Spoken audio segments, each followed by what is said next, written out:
Assalamualaikum warahmatullahi wabarakatuh. Selamat pagi, selamat datang di podcast SMA Negeri 1 Lubuk Pakam bersama saya Syafrina Zairi. Hari ini kita kedatangan Bapak dan Ibu Kepala Sekolah hebat Kabupaten Deli Serdang.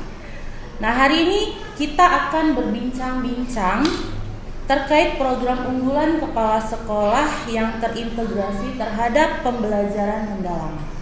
Nah, baik di sini saya perkenalkan Bapak Ibu kepala sekolah yang sudah hadir di sini. Yang pertama Ibu Tita dari perwakilan dari SMA swasta PAB 5 Pelumpang. Kemudian Bapak Zainuddin perwakilan dari SMA swasta Istiqlal Deli Tua. Kemudian Bapak Robert Silalahi dari SMA Metodis Pancur Batu dan Bapak Saufi Azmi dari SMA Darul Ilmi. Gimana nih Pak kabarnya? Kabarnya alhamdulillah baik ya Bapak Ibu. Nah, lanjut langsung saja ya Bapak Ibu. Ini kita mau bincang-bincang terkait program unggulan yang Bapak Ibu sudah laksanakan atau sedang dilaksanakan ya. Jadi yang pertama itu program unggulan yang sudah Bapak Ibu lakukan di sekolah, apa sih namanya? Saya ingin tahu nih, sama pemirsa juga ingin tahu. Mungkin dari Bu Tita. Dari SMA swasta PAB 5 Pelumpang sendiri, program unggulan yang kami angkat itu adalah program Presti yang singkatan dari potensi intelektual bakat istimewa dan program namanya TOGA, yaitu tanaman obat keluarga. Jadi tanaman obat keluarga itu ada tanaman yang ditanam di perkarangan sekolah ya? Nah, kebetulan karena dari SMA swasta PAB 5 Pelumpang sendiri dengan kondisi lingkungannya yang itu daerah perkebunan, dari kami mempunyai luas lahan yang cukup luas di sekolah kami. Jadi kami mempunyai tempat untuk menanam seperti tanaman obat keluarga itu ya, jahe, serai, lidah buaya dan lain sebagainya untuk kami nanti manfaatkan sebagai produk-produk yang akan dikaitkan dengan materi pelajaran atau produk-produk sains lainnya. Oke, berarti program itu penting lah ya Bu di sekolah Ibu itu. Sangat penting mengingat dengan kondisi lingkungan dan kondisi peserta didik juga dari riwayat keluarga dari keluarga perkebunan juga, makanya kami mengangkat TOGA itu akan berkesinambungan juga Bu, dengan kondisi lingkungan sekolah, dengan kondisi peserta didik, dengan dekatkan dengan kami sebagai anak-anak SMA yang punya jenjang untuk belajar lebih ekstra lagi nanti di perkuliahan. Oke, berarti itu penting di sekolah Ibu ya. Gimana sih Bu implementasinya? Untuk pengimplementasian sendiri, TOGA itu dilaksanakan setiap hari Jumat Bu. Jadi di sekolah kami hari itu Jumat aja ya? Ya, di hari Jumat itu kami ada namanya kegiatan bersih-bersih sekolah. Di samping itu juga perawatan lingkungan sekolah. Nah, di sini karena tanaman obat keluarga itu menanam banyak tumbuh-tumbuhan. Jadi di sini ada pembersihan, ada pengelolaan dan lain sebagainya. Jadi diimplementasikan kepada seluruh peserta didik di sekolah dengan cara setiap kelas itu diberi tanggung jawab per halaman untuk merawat lingkungan itu sendiri. Itu cara pengimplementasian sekolah. Kenapa hari Jumat? Mungkin karena sekolahnya sudah 5 hari ya sekarang ya. Oke, baik. Terima kasih Bu Tita. Kita lanjut ke Bapak Zainuddin nih. Programnya apa ya Pak? Iya, baik. Terima kasih. Sebelum saya menjawab apa nama programnya, saya ceritakan dulu latar belakangnya. Oke, boleh. Kenapa program ini kami gagas gitu. Iya. Yang pertama melihat dari rapor pendidikan sekolah kami yang tahun lalu itu, bahwasanya kualitas pembelajaran itu mendapatkan penilaian kategori sedang. Jadi ini menjadi rujukan kami bahwasanya harus ada yang dievaluasi. Maka kemudian yang kedua itu hadirnya gagasan baru dari Mendikdasmen sekarang, Pak Abdul Mukti yang menggagas pembelajaran mendalam untuk sekolah. Maka sepertinya ini saling berkesinambungan atau terkoneksi permasalahan yang terjadi di sekolah kami dan program baru ini. Apalagi dalam program pembelajaran mendalam ini kita kenal ada prinsip pembelajaran mendalam, yaitu berkesadaran, bermakna dan menggembirakan. Maka kami fokus pada pengembangan kompetensi gurunya dulu. Oh, gurunya maka dulu ya. diberi nama programnya itu adalah MEKAS. MEKAS ya. MEKAS. Oke. Yang mana jangan salah sebut ya Pak, MEKAS ya. MEKAS. Oke. Singkatannya itu adalah Media Keren Pembelajaran Menjadi Seru. Oke, ada seru ya. Jadi gurunya dulu, baru ke siswanya. Iya, benar.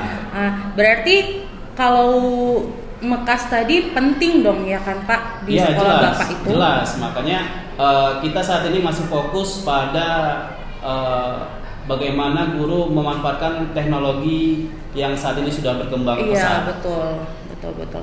Jadi karena teknologi itu sangat penting di zaman sekarang ya benar. Pak. Tapi ya sepenting teknologi, penting juga literasi ya kan Iya, Pak? benar. Iya. Nah, gimana sih Pak implementasinya?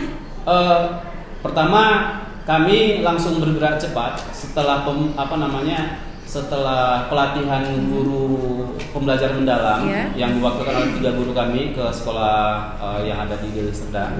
Maka itu langsung kami lakukan pengimbasan selama 2 hari. Supaya apa? Supaya guru-guru yang di sekolah yang tidak mendapatkan pelatihan itu langsung mengetahui pembelajaran mendalam itu dan mampu beradaptasi dengan prinsip pembelajaran mendalam yang sudah digagas ini. Iya, memang. Kemudian kegiatan yang kedua yang telah kami realisasikan itu adalah in-house training untuk guru. Itu kami datangkan pelatih IT yang melatih guru selama 1 hari membuat media pembelajaran yang kreatif dan interaktif. Nah, seperti itu. Oke, berarti 3 guru tadi dikirim untuk memberikan pengimbasan nanti ke guru-guru yang ada di sekolah ya dengan rekannya. Jadi semuanya rata ya kan, bisa tahu apa sih pembelajaran mendalam tersebut. Oke, kita beralih ke Bapak Robert ya. Nah Bapak, program Bapak namanya apa Pak? Terima kasih. Saya Insinyur Pak Robert Silalai dari Kepala Sekolah SMA Betul Kantor Batu. Jadi kalau kami lihat sekolah kami, karena sekolah kami kan luas, hampir 2,5 hektar, dan di sana ada 5 unit. Jadi kami itu hampir 1.700 siswa. Wow. Jadi paling program pendidikan tentang kebersihan dan disiplin. Jadi kalau saya lihat dari rapat pendidikan, memang dari sekolah kami seperti literasi itu sudah hampir 95,5%. Ya, luar biasa ya Pak, jadi tinggi. semuanya sudah bagus. Yang paling sedang yaitu kualitas pembelajaran. Jadi yang menilai itu bukan guru, yang menilai itu adalah siswa waktu pelaksanaan asesmen. Iya, betul. Nah, jadi kalau sekolah kami karena setiap hari siswa yang datang di sekolah harus bergantian kepala sekolah dan guru untuk menyambut. Ya. Jadi untuk kebersihan itu karena kebetulan sekolah Yayasan Pendidikan Gereja Metodis Pendidikan Pancur Batu kan kemarin kan di Kabupaten kan termasuk pilihan sekolah sehat sudah dipilih kan, bahkan juga dari kecamatan kita sudah terpilih. Jadi setiap hari itu kalau di unit SMA kami ada 2 kali pertemuan, Kamis dan Jumat. Kalau hari Kamis itu kan ada namanya ibadah, ya artinya setelah ibadah akan dirubah karakter daripada siswa. Dan setiap hari Jumat itu ada jadwal untuk pemberian kepada staf senam ya. Jadi semua siswa harus diarahkan. Ada untuk karakter, ada bullying, ada kebersihan, bermacam-macam sesuai dengan topik daripada sekolah kita. Sehingga sekolah kita itu ya seperti kelulusan untuk masuk PTN itu sangat tinggi. Ya, artinya ya dapat dikatakan 55%. Ya, itu bukan karena jalur undangan. Ya. Nah, berarti program Bapak itu penting, ya kan? Nah, implementasinya itu tadi di hari Senin dan Kamis. Oke, berarti karena literasi Bapak itu sudah tinggi, jadi Bapak mengambil program kebersihan dan disiplin dari siswa dan guru terutama ya Pak. Oke, terima kasih Bapak. Selanjutnya kita mau ke Bapak Saufi Azmi nih dari SMA Swasta Darul Ilmi. Bapak programnya apa Pak? Silahkan. Baik, terima kasih Bu Moderator. Perkenalkan saya Saufi Azmi, Kepala Sekolah dari SMA Darul Ilmi Murni. Baik, kalau kita bicara tentang program, jadi latar belakang kita menetapkan program yang sebelumnya nanti saya jelaskan. tahun lalu kita mendapat bantuan, itu bantuan pembangunan greenhouse ya, greenhouse dari Bank Indonesia. Jadi untuk program yang saya jalankan, yaitu bagaimana pembelajaran di greenhouse ini bisa nanti membuat anak-anak nanti bisa lebih menyenangkan. Jadi kalau menurut saya pembelajaran kalau hanya di dalam kelas itu, apalagi sekarang kalau kita tahu bahwa untuk pembelajaran mendalam salah satunya menyenangkan. Betul. Jadi bagaimana bukan hanya laboratorium digital, mungkin kita menggunakan fokus itu namanya digital. Mungkin kita perlu juga ada laboratorium alam namanya.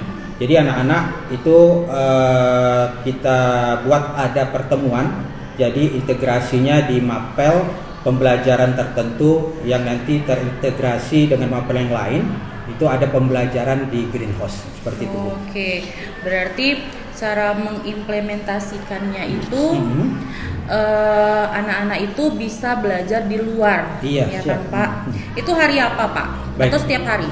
Baik, jadi misalnya untuk pembelajaran biologi ini di jadwal mapel hari Selasa. Dalam seminggu itu kita merancangkan ada 1 kali program untuk pembelajaran di greenhouse. Jadi misalnya pembelajaran biologi itu nanti untuk pertemuannya di 1 minggu itu, di 1 hari misalnya pembelajaran biologi hari Senin, maka di dalam 4 minggu itu 1 harinya kita ada praktek ke pembelajaran di greenhouse-nya. Oke, kan masing-masing nih kan Bapak Ibu sudah melaksanakan nih kan pasti, atau sedang berjalan ya kan.